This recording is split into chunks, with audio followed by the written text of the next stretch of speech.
नमस्ते गाइस। और आज की फाइट वीडियो में सबसे पहले बात करते हैं interim heavyweight champion Tom Aspinall के बारे में, जहां पर रिसेंटली टॉम एस्पिनल का इंटरव्यू आता है और यहां पर टॉम एस्पिनल ने काफी अच्छी न्यूज को दिया है और अब लग रहा है कि वो अपनी नेक्स्ट फाइट डेफिनेटली करने वाला है हेवीवेट चैंपियन जॉन जोन्स के साथ। तो in short Tom Aspinall interview में ये कहता है कि जो उसकी यूएफसी के साथ मीटिंग हुई वो बहुत ही अच्छी गई है और वहां पर उसे क्लियर डायरेक्शन बता दी है कि हेवीवेट डिवीजन कैसे जाने वाली है और वहां पर उसका रोल क्या रहेगा। सारी बातें क्लियर हो चुकी है और वो डेफिनेटली एक काफी सॉलिड पाथ पे है, जहां पर कपल ऑफ वीक्स में उसकी नेक्स्ट फाइट की अनाउंसमेंट होने वाली है। अब इसके बाद टॉम एस्पिनल से ये पूछा जाता है कि ऑब्वियसली वो यहां पर डिस्क्लोज नहीं कर सकता, पर क्या आप सब ये अज्यूम कर सकते हैं कि वो अब कभी भी अपनी इंटरम बेल्ट को डिफेंड नहीं करने वाला है और वो डायरेक्टली अब फाइट करने वाला है अनडिस्प्यूटेड बेल्ट के लिए। तो यहां पर टॉम एस्पिनल एग्री करते हुए बोलता है कि ये बिल्कुल सच है कि अब वो फिर से कभी भी अपनी इंटरम हैवीवेट बेल्ट को डिफेंड नहीं करेगा, बल्कि जो उसकी नेक्स्ट फाइट होने वाली है वो अनडिस्प्यूटेड बेल्ट के लिए होगी। तो लग रहा है कि John Jones versus Tom Aspinall अब एक डन डील है, बट एज वी नो कि जॉन जोन्स ने ऑलरेडी बोल दिया है कि अगर वो टॉम एस्पिनल के साथ फाइट करता है तो जब ये फाइट अनाउंस होगी उसके बाद से उसे 6 मंथ्स की ट्रेनिंग चाहिए और उसी के बाद वो टॉम एस्पिनल के साथ फाइट करेगा।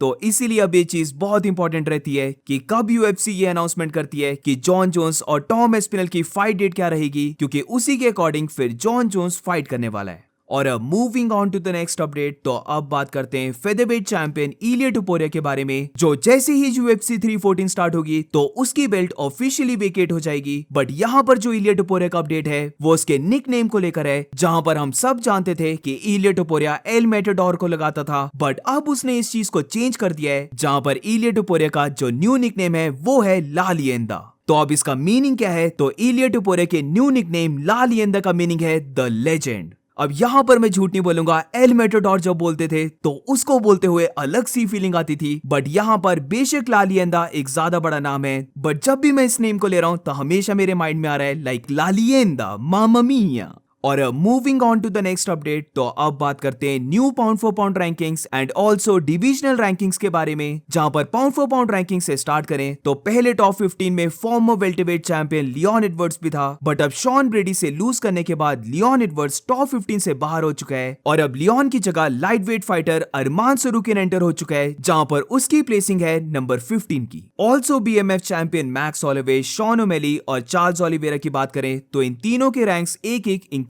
हुए। अब इसके बाद डिविजनल रैंकिंग के बारे में बात करें तो लाइट हेवीवेट डिवीजन से स्टार्ट करते हैं, जहां पर कार्लोस अल्बर्ग ने यान ब्लोविच को बीट किया था और ये विन लेने के बाद कार्लोस अल्बर्ग को एक डिसेंट जंप मिला है, जहां पर वो नंबर 6 से अब नंबर 3 रैंक पर आ चुका है। यान ब्लोविच की बात करें तो पहले वो नंबर 3 पर था, बट अब वो आ चुका है नंबर 5 प्लेस पर। वेरेज अलेक्जेंडर रैकिच की बात करें तो वो नंबर 5 से नंबर 6 स्पॉट पर आ चुका है। नंबर 1 रैंक की बात करें तो यहां पर फॉर्मर चैंपियन एलेक्स परेरा है, वेरेज नंबर 2 पर अनदर फॉर्मर चैंपियन गिरी प्रोहास्का है। और अब मूविंग ऑन तो वेल्टरवेट डिवीजन की बात करते हैं, जहां पर शॉन ब्रेडी ने लियोन एडवर्ड्स को बीट किया था, तो यही विन लेने के बाद शॉन ब्रेडी को एक सॉलिड जंप मिल चुका है, जिधर वो नंबर 5 से अब डायरेक्टली आ चुका है नंबर 1 स्पॉट पर। शॉन ब्रेडी की विन इतनी ज्यादा डोमिनेटिंग थी कि उसने शावकात राखमनोव को भी पीछे कर दिया है, जहां पर शावकात राखमनोव नंबर 2 पर है, लियोन एडवर्ड्स अब आ चुका है नंबर 3 स्पॉट पर। कमारू उस्मान की बात करें तो वो नंबर 4 पर आ चुका है और जैक डेला मेडेलेना जो वेल्टरवेट चैंपियन बिलाल मोहम्मद के साथ फाइट कर रहा है उसकी प्लेसिंग है नंबर 5 की। तो क्या रैंकिंग्स को देखकर ये हिंट मिलता है कि मे बी हम शॉन ब्रेडी वर्सेस शावकात राखमनोव की फाइट देखने वाले हैं, या फिर जो डैना व्हाइट ने ऑलरेडी अनाउंस कर दिया था उसी पर डैना स्टे करने वाला है और नेक्स्ट टाइटल शॉट मिलेगा शावकात को।